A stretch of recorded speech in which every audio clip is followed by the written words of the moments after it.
My name is Ann McElhinney. And I'm Phelim Scoop. And this is the Ann Phelim Scoop episode 2. Thank you for tuning in. Thank you for all your help and thank you for all your support. And thank you for writing to us and giving us reviews, which we're going to be shouting out to a number of you at the end of the show. So we're going to have news, we're going to have talk about Boris Johnson, we're going to talk about Donald Trump. We're going to talk about the recent shootings in Ohio and in Texas. We're going to have film reviews, book reviews, and of course, I'm going to have a little glass of wine, and I'm also going to share my recipe for the most extraordinary meatballs of all time that are very, very world famous, by the way, in our house. Yes. So let's go to the news.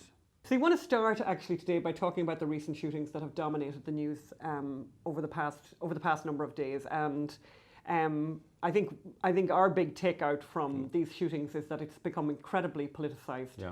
And it's interesting how selective the politicization of shootings is in America. Yeah, so, well, I mean, actually, just from my own background, I mean, gun control, look, who knows whether it'll work. All I know is I grew up in Northern Ireland, which had the most strictest gun control, I would say, on the planet growing up. We still managed to kill 3,500 people, men, women and children, in my lifetime. So gun control didn't work in Northern Ireland. And Northern Ireland is an island off a larger island. You couldn't control the border in a better way. It's very difficult to get guns anywhere around Northern Ireland, but still there were lots of guns running around when I was growing up. 3,500 people died, about 10,000 people were injured during the Troubles. So. But isn't it true, Phelim? I mean, come on. Isn't it true, though, that the shooting in El Paso was caused by Donald Trump's hatred? Apparently, that's the current narrative.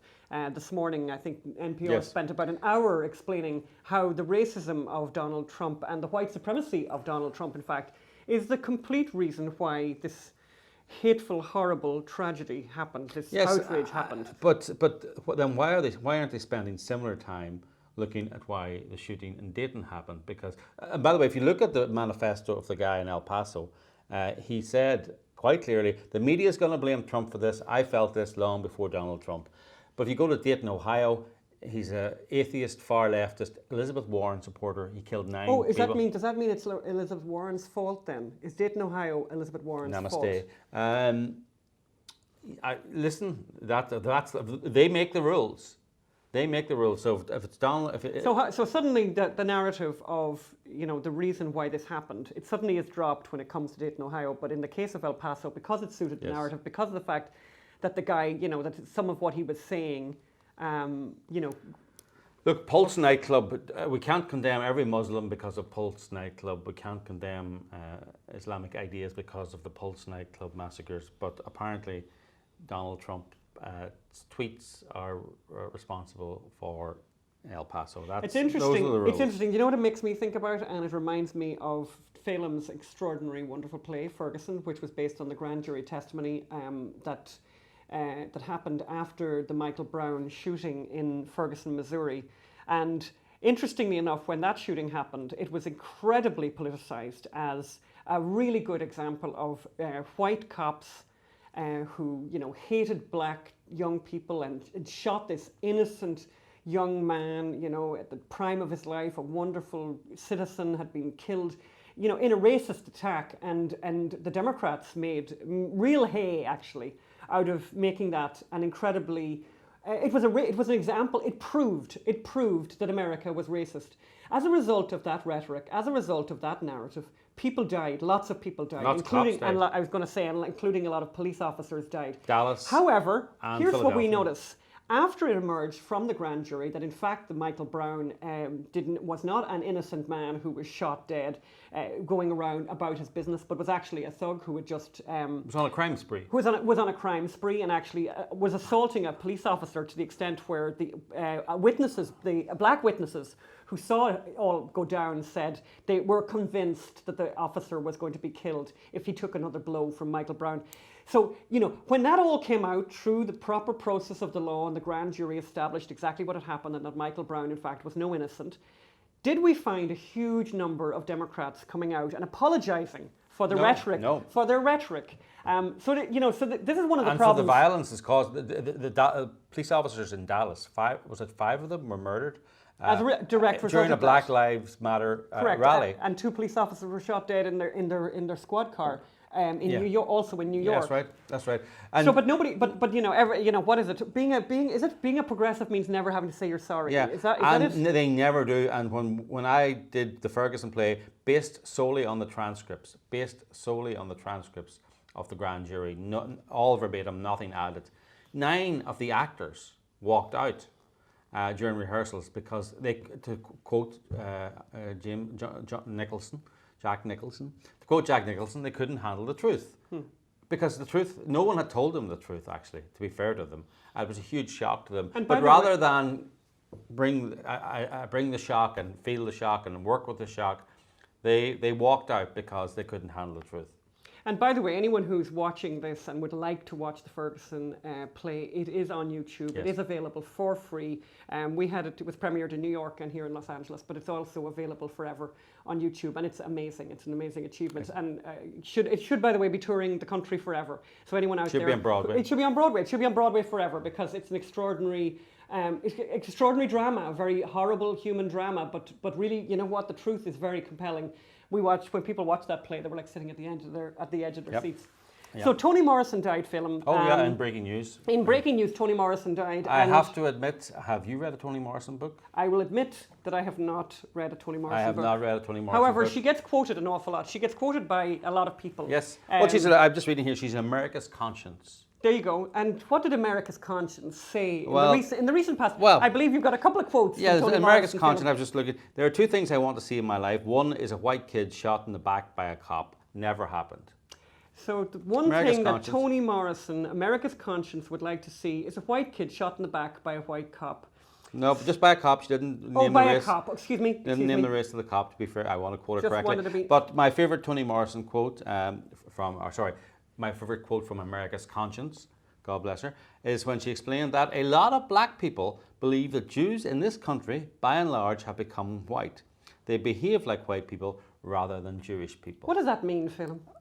You'd have to ask Toni, I suppose, the America's conscience. But I suppose it means the Jews do not deserve our sympathy because of anti-Semitism or the Holocaust, because they're basically white people as opposed to Jews. So.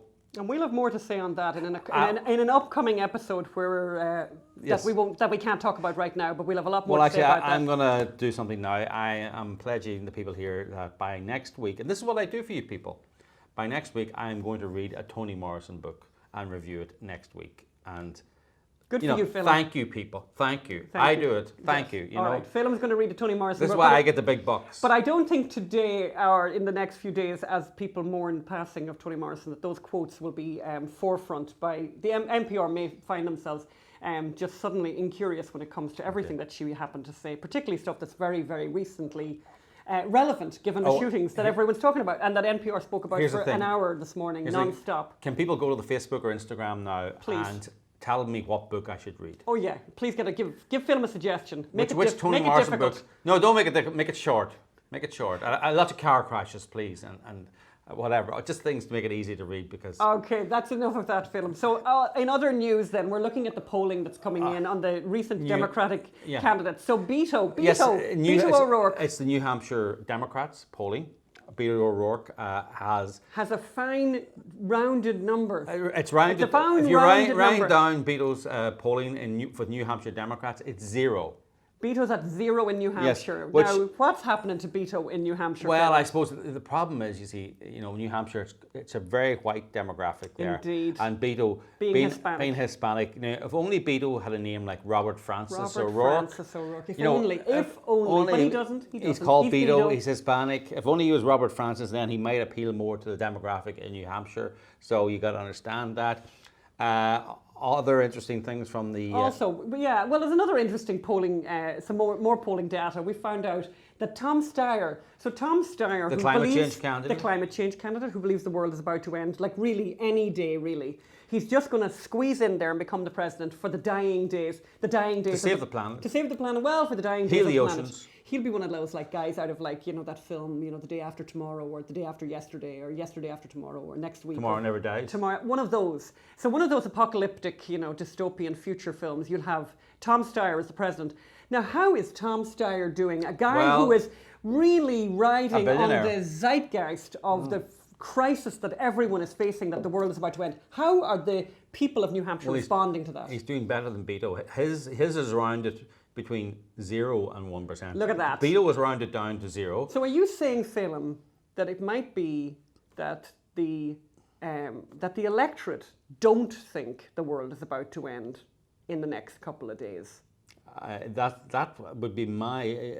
Would you go out on a limb there and say that maybe that's what it means? That the fact that he's polling so low might mean that people don't think that his priorities are actually their priorities. By the way, yes, and if you go to Tom Steyer's Twitter feed... His Twitto feed. Not his Beto feed, his Tweeto feed. His Twitto feed, that is very good. His Tweeto feed. You'll see that he is a husband and father, a former investor, and he has signed the giving pledge to donate the majority of my net worth in my lifetime. Good man. Right? Isn't that lovely? So, he's a multi-billionaire, right? So what does that mean, the majority of his wealth? Oh yeah, why not give it all away? Why not give it all away? Why just have to give it all away and just kind of keep maybe 50,000 or 45,000? Or give himself an income of 30,000 a year. Or, yeah, they know, like the average industrial wage, whatever that is. Why doesn't he just go there? So, I mean, if you have 4 billion, right, which I think he's got 10 billion. And you're getting a return of what? But you give away a majority of it, you give away 3 billion, it still leaves you the billion. Still nice, $1 billion. So let's have a new pledge, Tom Steyer, that you give it away. You give it all away. We'll let you live on the average industrial wage. Just like everyone And you can else. get a job installing solar panels. There you to go. supplement your income. How about that? Yeah. How about that? There we go. There's a nice suggestion. So. And in other climate change news, I think Phelim wants to give us regular updates on Josh Fox's unhappy birthday. I have to say, campaign, which we talked about last week. Phelim, will you remind us, what is Josh Fox campaigning for now? Who is Josh Fox? Josh Fox is the director of Gasland 1, Gasland 2, the climate change movie that I can't remember the name of. All were on HBO. He has been nominated for an Oscar. He's won an Emmy. He's just been elected onto the Academy of Motion Picture and Arts. You know, he's a prophet. He's a prophet of doom when it comes to climate. Isn't that correct? A prophet with no profit, though. Oh, a prophet. Oh, okay, don't bang the table, please, Phelim. Clever. To those people listening at home, I just banged the table. Clever playing words there. Prophet with no profit. Not that he, of course, is in it for the profit. What's he doing, Phelim? What's so he he's raising money for? He's got this new book or new idea show out called The Truth Has Changed, which we feature in, by the way. Oh. And you can, there's a book and we feature in that too. I don't think we feature in a particular... As part of a multi-million-dollar smear campaign against the aforementioned Josh Fox. But he's launching a grassroots tour of 100 cities, by the way, which he'll have to fly around, but flying... It's different for him. Different for him. He's important. He's to fly. The rest of us are not allowed to fly. Correct. So he's this grassroots tour, but you know, he's going on a grassroots tour that the grassroots don't like. If you're grassroots out there, the grassroots out there that are listening today, be careful because he could be coming to a town near you. Yes. Well, I don't think he will. What's the latest, Phelim? Well, what's the latest? I don't know what the numbers were last week. What are the numbers this week? He had something. He raised $6,000 from 67 people. This week, he has raised. Let me just go. As of right now, it's 9,500 from 102 backers. That's 16 days in. So he's raised. He's literally getting one donation a day as part of a grassroots Again, campaign. another very verifiable proof of the fact that the grassroots don't think we're all about to die, which is good news actually. You know, because I suppose we don't think we're all about to die. Actually, we think because and by the way, that's kind of like a great segue into me doing a small and tiny, perfectly formed rant about what it means to be a conservative. So progressives are super depressed. They think everything is going to hell. Everything is a disaster. We're running out of everything. There's too many of us. We're all just horrible. And none of the facts back up what they're saying, interestingly enough. And conservatives, who I think before I was a conservative, I always thought the conservatives were kind of fuddy-duddy. But actually the conservatives are the real revolutionaries. They think it's never been better. They believe in progress. And they're the and progressives. we believe in progress. We believe things are getting better all the time. And it's true, by the way. You know, people are living into their 90s. You know, people are getting hip replacements in their 90s. My father, as one example of those people, and you know, not dying of a slow, sad death in their 40s anymore. You know, people are living long and prospering. And progressives. Let's have more of that. Progressives have stopped believing in progress. Yeah, and what they're doing as well, which is really awful, is that they're going in and infecting young people in elementary schools, high schools, and in colleges with this disease, depressive nihilism that they just love spouting. Yeah. So just to get back to Josh Fox's birthday, about 10 days ago, he said, "Help me reach $10,000 by for his birthday." For his birthday, birthday, which was 2 days later, and like we're now 16 days later, and he still hasn't reached $10,000. Thankfully, the reward for reaching the $10,000 was that he would play the banjo thing. I think we've all missed the bullet there. We've all been saved from that. Yeah. And the other thing that we want to talk about, I meant to talk about last week, and we ran out of time, was Boris Johnson's elevation to become Prime Minister. And it's brought up a very interesting thing. My old boss. Your old boss. Phelim used to write for The Spectator. But basically, you know, we have a situation where... we've just got back from Europe, and we found it really fascinating how the reaction to Boris Johnson's elevation to becoming Prime Minister very, very much matched and mirrored the reaction of people here when President Trump became the president, when Donald Trump became the president of the United States, where people went, so Donald Trump back in the day before he was president was really likable. Everyone liked him. The Clintons just loved him. They couldn't get enough of him, actually. Al Sharpton was mad about him. You know, everyone he was very popular, like among everyone really, actually. And everyone wanted Clintons were at that racist wedding, remember They were at that racist wedding, exactly. So people really liked him. He was really popular. He was amusing and, you know, everyone... And by the way, and very, very similarly, Boris Johnson, same sort of thing. And we've got a great story about Boris Johnson from back in the day. But yeah, we found when we were in Ireland that the reaction to Boris Johnson, who again had been liked and loved, and you know, kind of, you know, even people who didn't agree with him found him kind of attractive, amusing, and buffoonery and all of Stephen that. Fry. But the moment he elevated himself, or became elevated by the process, by a very democratic process, by the way, to become the Prime Minister of the United Kingdom of Great Britain and Northern Ireland, he became the most hated person you can imagine among a certain type of people. Yeah. And in Ireland, we found a universality among elites and highly educated people about how appalling this man was. Like the worst thing ever. Like, but really, the hatred is spectacular. It's like just off the charts. It kind of reminds me a little bit, you know, of this Trump derangement, which we're going to be obviously talking about straight through, all through 2020. You know, a friend of mine, a girl, I used to share a flat with her in Italy way back in the day. You know, she broke up with me on Facebook. I got a message from her on Facebook where she broke up with me, and it's like this really weird thing. I hadn't really been in touch with her. We'd been really friendly. We shared a flat in Tuscany, you know, 100 years ago, and I loved her. I mean, I just loved her. She was a real pal of mine. But she broke up with me. Like, she took time out of her life to write to me and said we were done, you know, and that you had been a good friend to me, but we're done now, because clearly I obviously had something good to say about Hitler, actually. I think she might have even mentioned Hitler. And funny, another friend of mine in Ireland, excuse me, I haven't had anything to drink just yet. Do you see that? So those of you who are not watching, those of you who are not watching will have missed out on me, you know, just having suddenly kind of dropping that, what's that called? An elbow. Yes.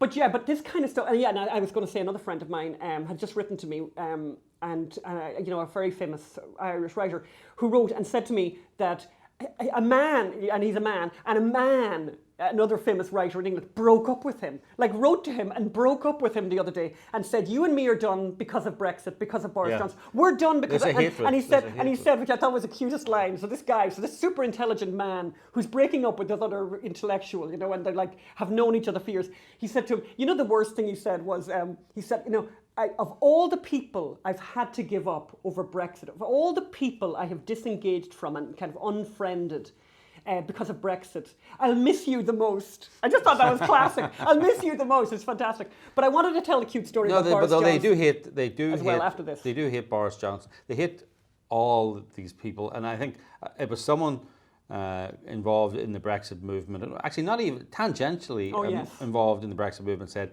they tolerated us when we were failures, right? So and it was very much like the Republicans here in America, when Obama was riding high and the Democrats and they controlled everything. And even when George Bush was in, but he wasn't doing anything because he was scared. They liked those losers are great, and they're not. It's kind fine. of amusing, and look at you, you loser, and yes, fine. We'll tolerate you losers. But when they win, that drives them nuts. Completely nuts. Completely they just cannot nuts. tolerate it. And what I always think is extraordinary too is the fact that, for conservatives, and I remember when Obama was re-elected actually, and I remember a dear friend of mine who phoned me that night, a lady in her 70s, and she phoned me. She was very, very upset. And I remember her phoning and basically said, like, what are we going to do? This is so terrible and everything. She was really upset. But I tell you one thing, she never behaved, she didn't go nuts afterwards. She didn't question the legitimacy of the election. She never questioned the legitimacy of the election. She didn't accuse Obama of colluding with a country. She didn't say that the election was illegal or illegitimate. It was nothing of that. Yeah, and she didn't lose her reason and become a complete idiot and start calling again. And she didn't say of people that voted for Obama that they were evil or bad or any of that. So it's kind of an amazing thing, that this. But anyway, so it's interesting. You find that the same derangement, the Trump derangement, and there's so many versions of it. And I know people who are listening and watching our podcast. Please write in and tell us your story, your derangement story. I met a really fabulous couple up in Carmel recently. And the husband in the couple had been previously married and had a family with his previous wife, and his grown children have broken up with him, and it was really sad. It was a really sad thing, and he sends them birthday presents and he writes to them, and they never write to him, and he's like this really gentle, good person, a really good person, and it's like, so this kind of story is replicated all over the place. And it's something it's extraordinary. And we just saw it this summer with the Boris Johnson thing. So we saw in Ireland, you'd be having a nice chat with somebody, and the next thing they'd go into this complete rant about how evil Boris Johnson was and how it was the worst thing that ever happened. He was not evil a year ago. He was not evil 2 years ago. Even The Guardian, actually, by the way, and this is the story we were going to tell you about. So 2009, The Guardian had a very cute story about Franny Armstrong, who was the director and producer of a film called The Age of Stupid, which is a climate change apocalypse hybrid documentary / drama. Yes, and so this Franny Armstrong, she's a young girl, young woman at the time. We've met her. She's walking through London. She threw me out of her premiere of The Age of Stupid in New York, I want to say. There you go. I had the temerity. She said we have to fly less. I had the temerity to ask her how she got to the premiere in New York. Did she take a boat? So her response was to get the bouncer to throw me out. Of course. So Franny Armstrong's walking through London. You can see it on YouTube. You can see it on YouTube. She's walking through London 2009, and she gets set upon by a bunch of girls, a bunch of thugs, one of them brandishing an iron bar. And lo and behold, in the middle of all of this melee, and very scary experience for her, Boris Johnson turns up on a bicycle. Boris Johnson on the shining bicycle. What is it, like my prince in the shining bicycle type of scenario? Which, well, obviously, now, whatever. Anyway, that very Boris Johnson, while he was mayor of London, he turns up, gets rid of those girls, calls them oiks, and grabs the iron bar and chases them down. Rescues her. Rescues Franny Armstrong. But what's interesting is reading that story from back in the day. The Guardian were able to tell that story, retell that cute story, without mentioning the animal, the monster, the Hitler-esque, the racist. They mentioned. I think they should have mentioned that he was, obviously because he's the same man. Has he suddenly become a different? He was a grown-up man. He's a mayor of London. They write this story, cute story, nice story. They don't say that he was a racist. They don't say, it's what my friend said. They tolerated us when we were losers, and now we're not losers. We're racist. We're bigots. We're xenophobes. We're murderers. We're Hitler. And you think about Donald Trump. So Donald Trump appeared. He was all over the New York Times back in the day before he was the president. There he was, loving it up, having a great time with the Clintons, by the way. With the Clintons, who had no problem with him back in the day, had a great time with Al him. Sharpton. And didn't they go to his wedding, one of his weddings? He's had a few weddings. I think the Clintons were going to the weddings. I mean, would you go? Would you really go? I mean, what was Hillary Clinton doing, going to the wedding of a racist, a xenophobe? He hasn't changed. I mean, people who know him don't say the guy has changed. He's always, you see what you get, The elite have changed. They realised that he has power now. Yes. And they they hate it, and they hate it. And he has support, and people yes, like him. Yes, and he has ideas that they don't agree with, and that drives them completely nuts. And that the people aren't listening to the elites anymore. That drives them really mad. No, it's crazy. And by the way, in every one of these episodes, by the way, we're also going to have a regular feature called Crazy California. Crazy California. And in our Crazy California, we should have a little dance. We should do a Crazy California.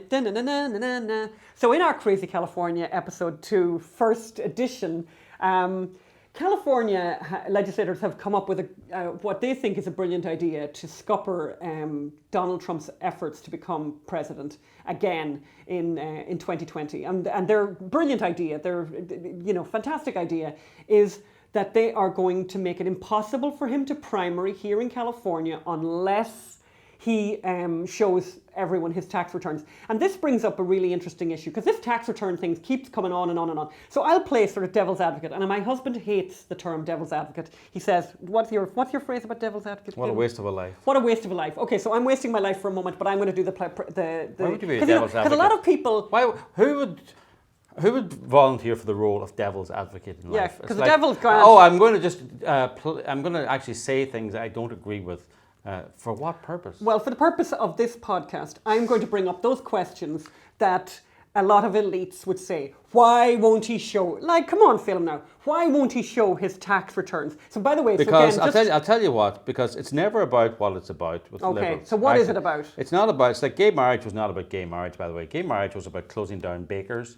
It was about forcing people to do things against their will. It was against their religion, or not even forcing people to put slogans on cakes. And this is what it's about, because they always say refuse to sell a gay couple a cake.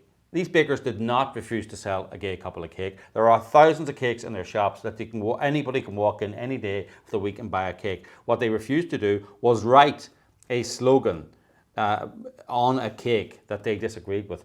Basically, they did not want to be forced into forced speech in the land of free speech. So, segueing back into the story about Crazy California. So the Californians are saying, please show us your tax returns. It's a fishing expedition about trying to find information in these tax returns that might embarrass him in some way, where it prove he doesn't have as much money as he said he does, doesn't do this, doesn't do that. It's not about... The IRS have the tax returns. I think the IRS... I would suggest that now, given the fact that we know some things about the IRS that we didn't know in the past, that the IRS, in fact, have in the past shown a willingness and a very enthusiastic willingness to be super political and to go after people that they want to go after.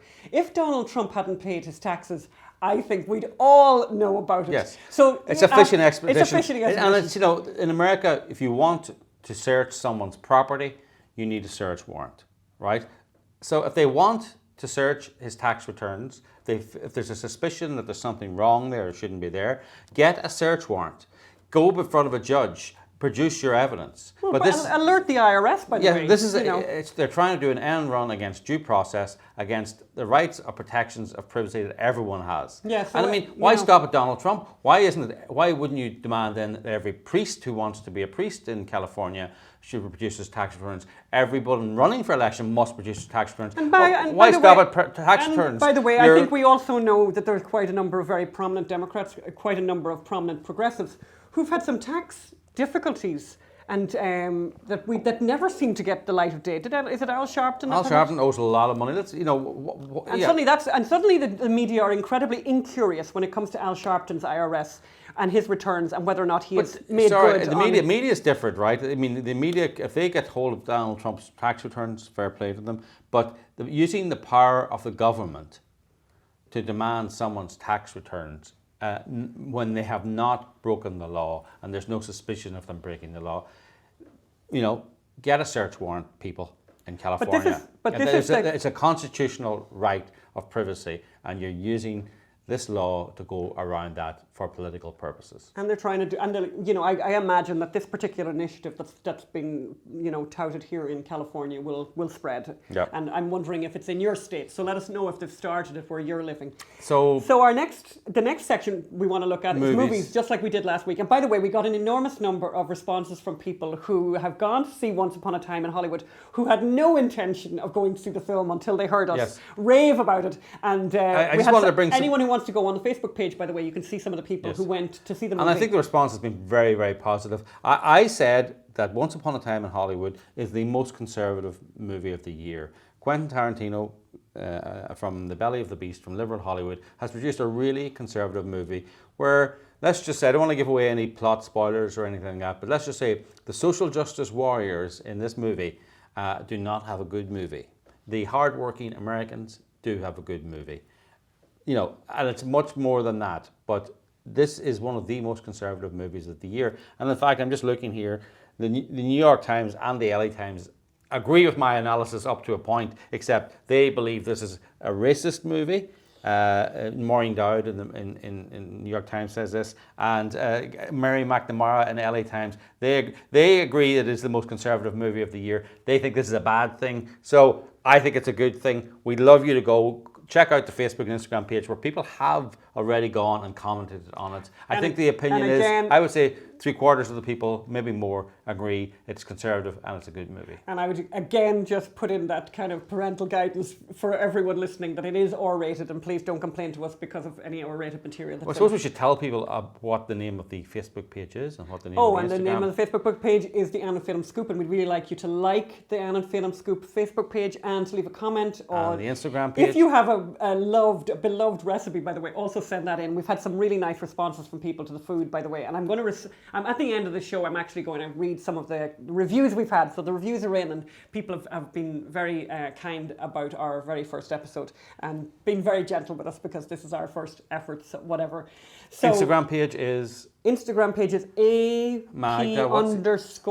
I think. AP_scoop.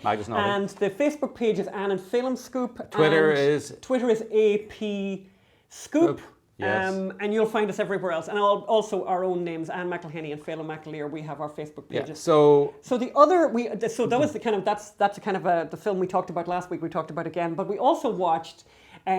So that you don't have to necessarily, the film that Netflix are loving right now, which is Otherhood, starring Angela Bassett, Patricia Arquette, and Felicity Huffman. So we watched it last night. Actually, there's a couple of funny things about it. Obviously, Felicity Huffman is more famous to a lot of you now as the mother who cheated on her daughter's SAT scores to get her into an Ivy League college. Paid $15,000 to have her SAT exams corrected in advance of them being examined. So exactly, she's pleaded guilty. They thought she's going to get 4 months in prison, but she's pleaded guilty now. She's waiting to be sentenced, which is coming September 13th. So she was there in this film last night, obviously before all this happened. And there's like this really funny scene at the beginning where she's sitting at a table and the camera very awkwardly lands on her when she says, "Well, we don't need to lie to each other." Yes. And she has another line where she says something like, "We'd never cheat."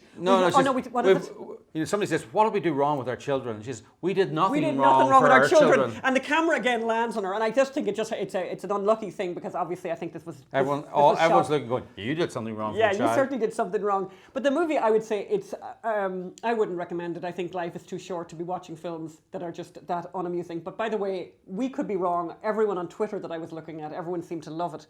But it's I wouldn't recommend it. I just think it's the opening was very weak, and I think the writing is very bad. The screenplay is not good. There's some extremely awkward writing in it. And also, it's one of those things which I've noticed a lot in a lot of Netflix, those kind of original Netflix movies. There's this kind of thing of, God, is there a cliche that they leave unturned? And I don't know. I mean, I'm that middle-aged woman, and now they have these middle-aged women. Anytime you see middle-aged women in a film, I really am like, obviously, I will have a glass of wine later. But they always have them drinking the glass of wine. There's always that glass of wine thing.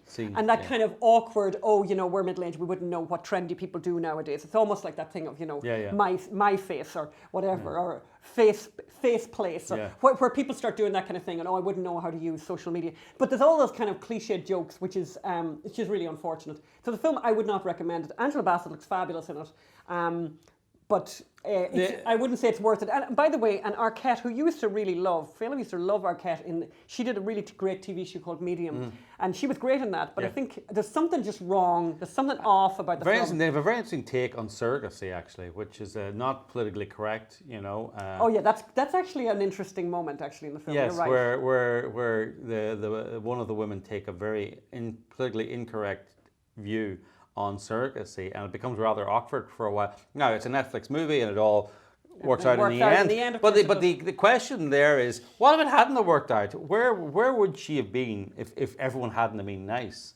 In this surrogacy world that she found herself in. It's an interesting one, where you're suddenly a grandmother with no rights. Yes. Actually, you are a grandmother and you have no rights. And it's very well handled. That's actually very well handled. Well, it's very handled because everyone's so nice and everyone agrees, oh, she should have rights, but what if they say no? Yeah, exactly. And that wasn't explored because I suppose... So now we're getting to my favourite time of the episode. We're going to start talking about food and wine. No, we're not. No, oh, we're coming to this is the book section. The food and wine is at the end. Oh, okay. Make them wait. All right. Make them salivate. That's right. So just let you know, we're going to put the food and wine at the end of every episode. Okay, and we're going to have food porn, by the way. The food porn will be on the Facebook page. The photographs.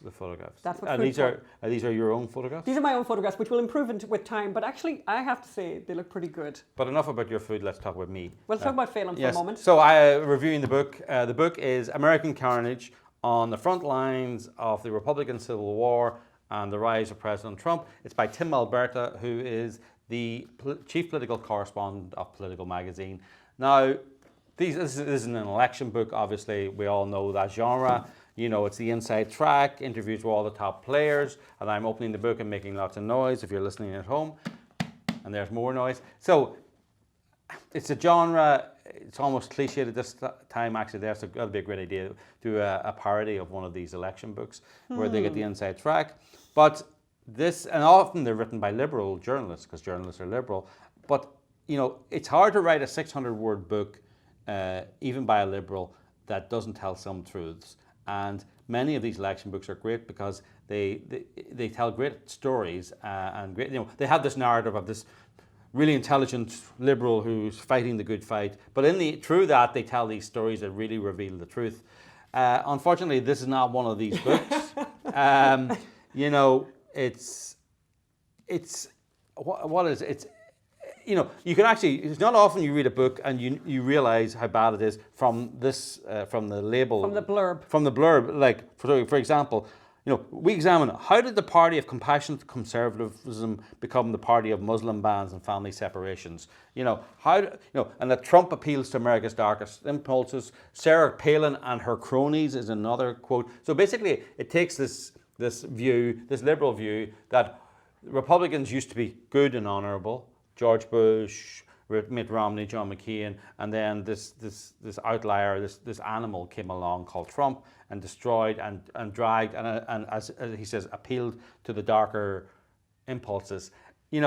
I'm not in this country long enough, but I do remember when these same people said Mitt Romney is a racist, John McCain's a racist, George Bush was Hitler. Do you remember that? So these people, there's no Republican that is not a racist. Republicans are only good when they're not powerful anymore and they're in the history, and it's to make comparisons with the present day Republican. So it's not a good book. It's like reading a 600-page blog.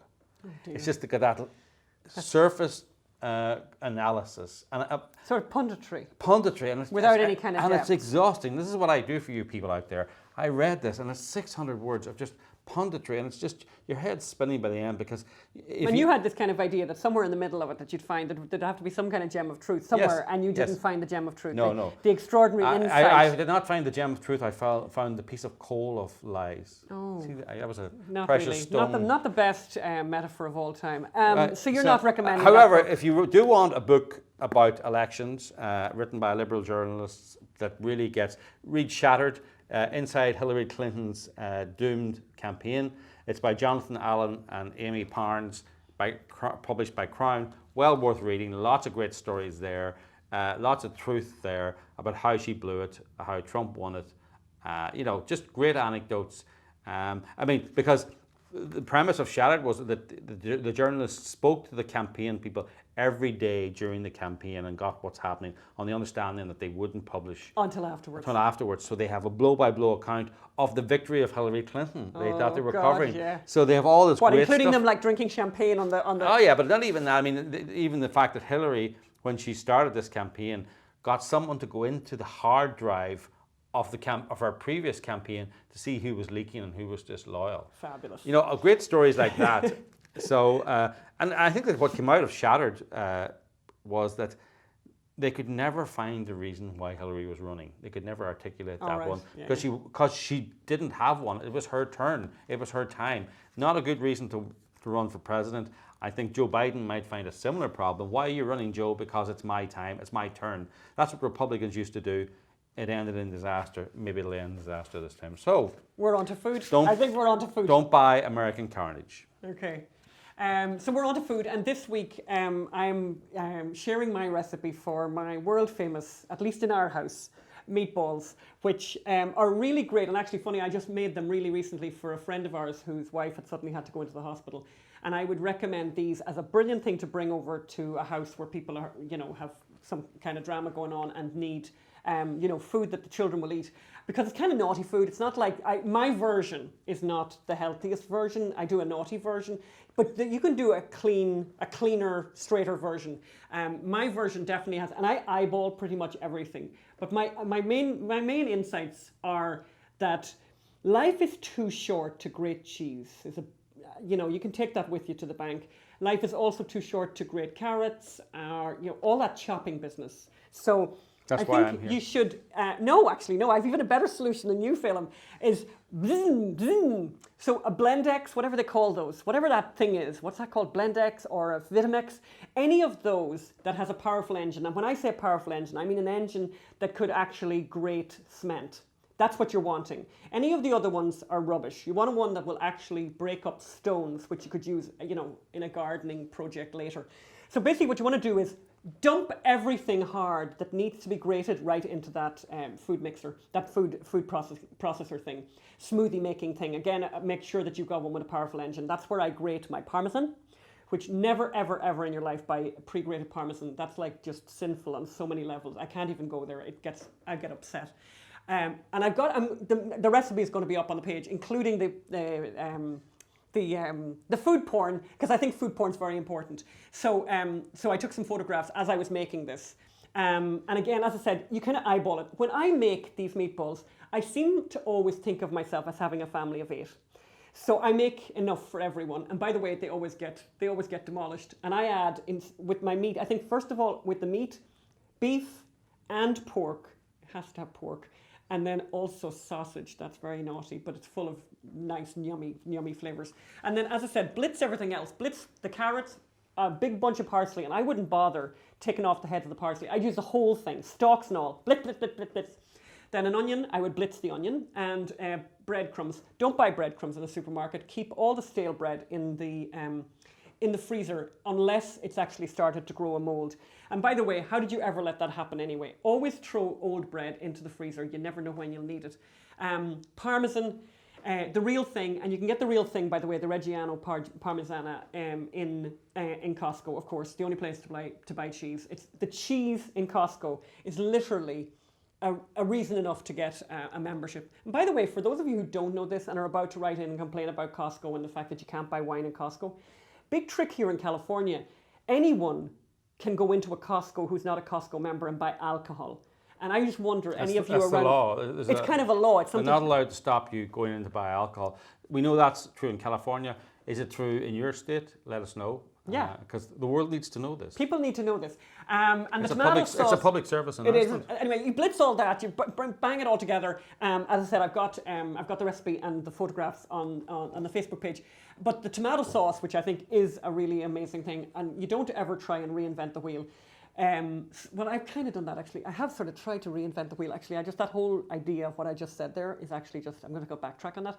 But Marcella Harzan's genius recipe for tomato sauce that a lot of people already know, I would totally use that, and I do use that, but I do add a little extra to that. And what I add is 4 or 5 sun-dried tomatoes and blitz that with an immersion blitzer, an immersion blender, which is like the best thing you'd ever buy. They're just magic and brilliant for soup. And that's how I make the tomato sauce and cook it down. It'll start off. Also, don't ever buy tomatoes that are chopped up in the tins always get the ones that are whole.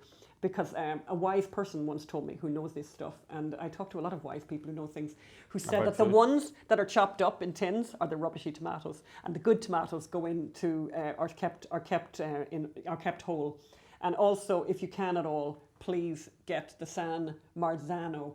I think Magda's looking somehow strangely at me now. I think there might be a cat under the table. But all the photographs are up. All the photographs are up on Facebook on the Facebook and Instagram. And then, what are you going to drink with that? So, interestingly enough, this cheeky little number from Costco, which again, the photograph should be up there, is the most recent Cabernet that they have released, which is unbelievable value. I've actually got the receipt here because I want to make sure I get this right. So this actually, hello, I'm going to find it here now in one of these moments. One of these, there you go. You see me going to Costco all the time. This little baby here costs $8.99, $9, and it's the Columbia Valley Cabernet Sauvignon. And you know what? It's really nice, and it's really, really easy to drink and goes really nicely with the meatballs. However, I'm just going to say one thing about that, is it's great and it's grand and very easy drinking, and obviously that's a really nice price point. But I would say, if you're trying to impress the neighbours, and if you're going out for dinner, I would hugely recommend this red wine, which is the house red in our house. And it's just fabulous. What's it called? It's called Chateau Bouscasse. I didn't want to say what it's called, Phelim, because I think my pronunciation of the French word isn't great. Yes, but it's a lot of people are listening to this, Anne. They're not watching. Oh, that's true. They're not watching it on YouTube, but you can also watch it on YouTube. You can watch it on YouTube, but it'll also go to the Facebook page. But it got 94 points. What's it called? Chateau Bouscasse. 2014 is what's available right now in Costco. It's 94 points from Wine Enthusiast, and it is just a little bit more expensive at $16.99. But it's, I'm saying for special occasion. I'm saying for a special occasion, Friday night, you get a whole gang of people around to have meatballs. And actually, that might be something that we might do later in the year, is have like a meatball night and get our many fans from around the country to come and have meatballs here with us at the house. We'll have to come up with some idea of doing that. But but that's basically what I would highly recommend. Really nice thing to bring to other people. Cooking the meatballs, anything. Cooking the meatballs, yeah. So people don't do this. And by the way, I really think that this is offensive if you don't do this. I've noticed a lot of people make their meatballs and then throw them into the sauce and cook them in the sauce. Yeah, nah. Put them in the oven first. And again, we had the joke about caramelizing last week, and somebody actually wrote in about the caramelizing. I'm going to quote from some of those people actually in a second. But put them in the oven. Do the meatballs in the oven. Cook them thoroughly in the oven first, particularly when you're dealing with pork. You want to be very careful that it's fully cooked. Then bang them into the sauce. But you'll get this really nice browning, and that browning and that caramelization is going to add to the taste and deepen the taste, and it's just going to be just magnificent in every possible way. So a lot of you have very kindly reviewed the podcast and have written to us and written on the Facebook page. Again, the Ann Phelim Scoop is the Facebook page. Libby Young, who's writing to us, by the way, from Sydney, Australia, all the way from Sydney, Australia. I really like her quote. She said it's the best thing that's happened since the 2016 election, which I thought that was lovely. Geraldine Highland, I don't know where you're from, Geraldine, but thanks a million. She made the dates for her guests. The bacon wrap dates for her guests. And they went recommended last week. And they went down a treat. Lots of people, by the way, wrote to us and said that they've gone to see Once Upon a Time in Hollywood, and a lot of people wrote to say that they were watching Mr. Church, which they would not have watched if we hadn't given it a shout out. We also got a really nice shout out from Lisa Robertson of Duck Dynasty fan, where she said, great fun to watch the Ann Phelim Scoop and very informative. Julie Wilkinson in Oklahoma, who wrote, truth in journalism or entertainment is such a rarity. These two have both. Thank you for your courage and your hard work. Michael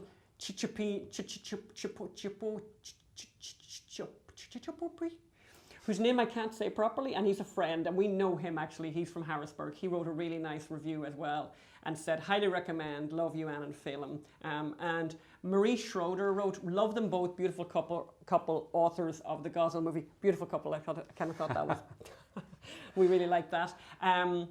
And Ginny Thomas actually wrote very kindly, for anyone who enjoys talk radio, this is even better as Ann and Phelim offers ideas on books, movies, recipes, politics and life. You never know when a cat will drop by or what might happen on this wonderful podcast. And by the way, the moment I started reading that's so funny, off the side of the camera there, and you can't see cat it. appeared. A cat appeared. A cat walked in. So Ginny, there you go. And you can find it. And she's basically written again and said you can find the podcast on YouTube, obviously, on YouTube and on everywhere where you get good podcasts. Yes. So we'll see you in a week, and we're looking forward to that. Yes. And do write to us and send in questions, send in recipes, there's the cat. He makes the appearance. Hello, he makes an appearance at the very end. Hello. This is Top Cat. This is Mr. Top Cat. Scaredy Cat is Hello, Mr. being Top scared Cat. and not coming in. So Mr. Scaredy Cat will eventually make an appearance. But yes. yeah. But you have to get used to. Yeah, So what do you say? Oh, get away from the wine. Get away Top from Cat. the wine, Top Cat. So yes, come. You can catch us on Instagram, on Instagram, Facebook, Twitter. Please let us know what you think, what you'd like us to cover, and tune in next week. Thanks so much. Thank you. Cheers. Bye.